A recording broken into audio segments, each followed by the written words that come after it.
Day 7 challenge. Replace your inner critic with self compassion.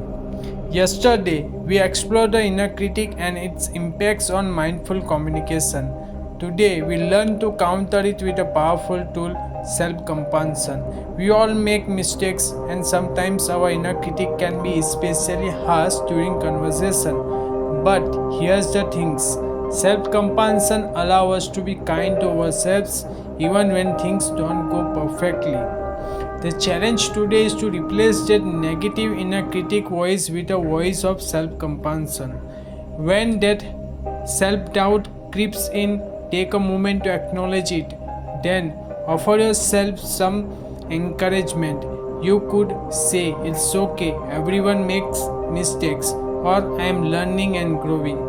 Self-compassion allows you to approach conversation with greater confidence and openness. It's help you learn from stumbles and keep moving forward.